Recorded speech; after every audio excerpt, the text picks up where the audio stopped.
Vancouver, the ninth largest city in Canada with a population under 700,000 and a metro population under 3 million, has the skyline and public transit system of a city much larger in size.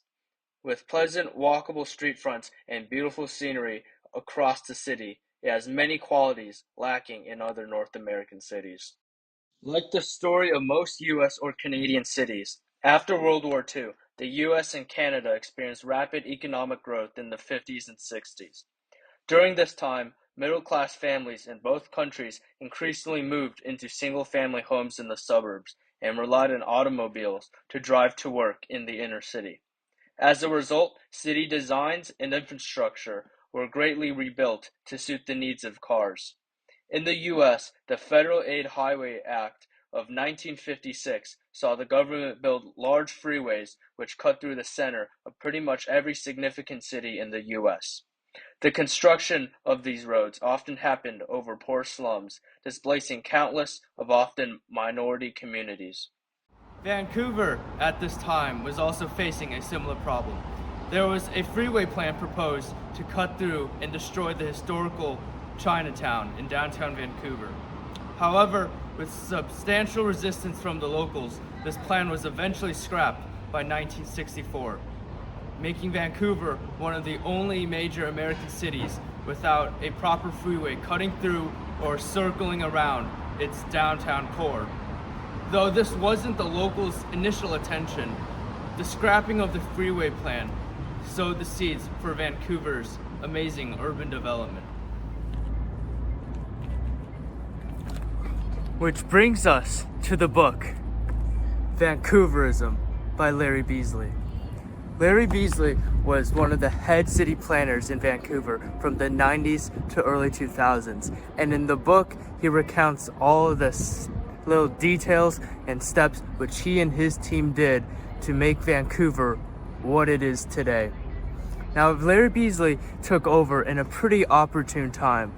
As mentioned before, the freeway plan for the city had been scrapped in '67, and due to that, Larry's predecessor, Ray Spaxman, had already laid down a lot of the foundations in which Larry Beasley and his team would build upon in the book, Vancouverism.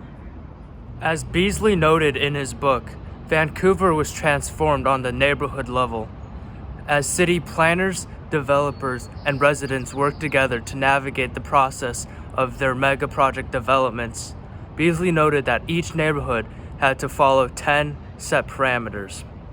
The parameters, in the order listed in the books, were local structure, physical integration, open space, walkability, job housing balance, local commercial services, local community services, social diversity, sustainability, and local character. All of these parameters I will cover in more depth as the video continues. There's often a sense in the urban planning scene that density is a friend. And if you look at the parameters which Beasley and his team had set out for Vancouverism, parameters 4, 5, 6, 7, and 9 basically all need a certain amount of density to be even feasible. So it is no wonder that this sense is so prevalent amongst the urban planning community. However, not all density is created equally. Plenty of times in the US, I've been riding in cars down the highway and I've seen detached apartments away from city centers. Or what about shopping malls?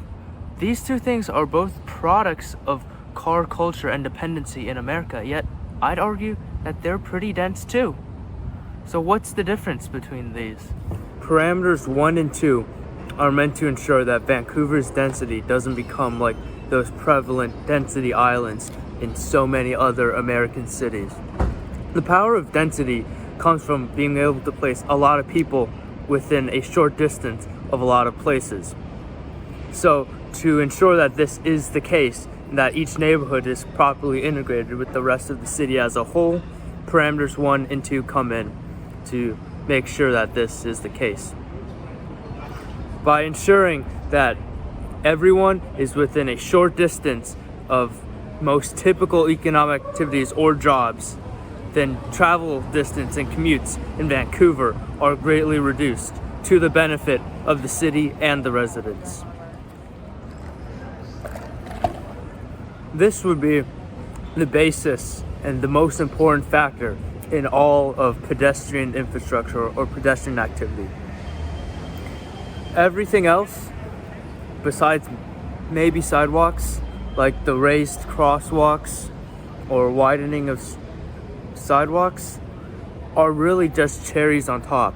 And at the core of pedestrian activity, and to promote it, there needs to be shorter travel distances to make walking and cycling feasible. Another aspect of a livable city is a sense of community.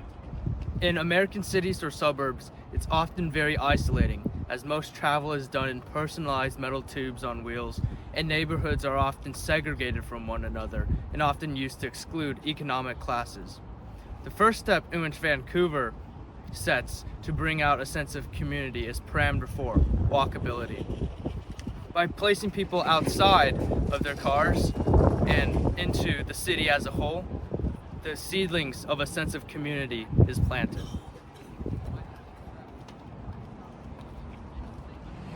Pedestrian infrastructure was then enhanced by parameter 10, local character.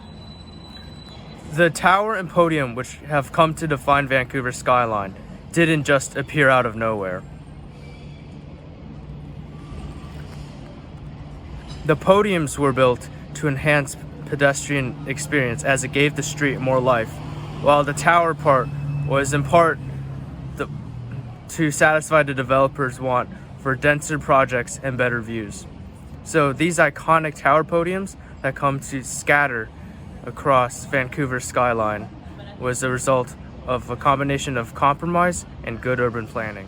Parameter 3, open space. Just as important as buildings and roads are to the development of a livable city, so are parks or open space. Not only is it important to Vancouver itself, as a main attraction to this part of the country is its beautiful nature and landscapes, but also parks provide a very important cheap third space. As cities become more and more expensive and commercialized, a cheap space where people can freely come to congregate and talk and live together will be very important to provide a place of free respite and a place where the community can grow.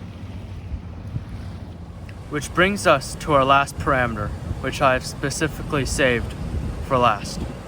Social diversity. What Beasley meant by this isn't just the typical racial and cultural diversity that's often talked about in Western media, but also social and income diversity. What he envisioned Vancouver to be was a place for all different kinds of families, not just young single people living in the city center. And he also envisioned a city where people of all different economic classes could enjoy it. In terms of all 10 parameters, this one is the one which Vancouver faces the most trouble with to this day. In terms of social diversity, from what I've seen as a tourist in the past couple days, is that Vancouver has achieved a good amount of social diversity. There's plenty of different age groups for residents. There's families, there's little babies and strollers on the subways to old couples in their 60s to everything in between. And also, it goes without saying that Vancouver is a very racially and culturally diverse city. Beasley has admitted, though, in multiple different parts in his book, that the biggest problem faced by Vancouver today is the rising cost of living. Suffering from her own success, the attractiveness of Vancouver, coupled with some omitted oversights by Beasley and his team for controlling middle-income housing, has plagued the city and will be its largest challenge going forward. Vancouver is no perfect city. No man-made thing is. But through the careful, calculated actions and teamwork of its developers, its planners, and its residents, it has become what I would consider a good role model for other North American cities to follow in terms of urban planning. Now, the book itself is so detailed and has little complexities, which Beasley shares, that a watchable length YouTube video can't do it justice. So for anyone interested in urban planning, I would suggest reading it. It was really informative for me when I was first getting into the topic, and has really developed my interest for it.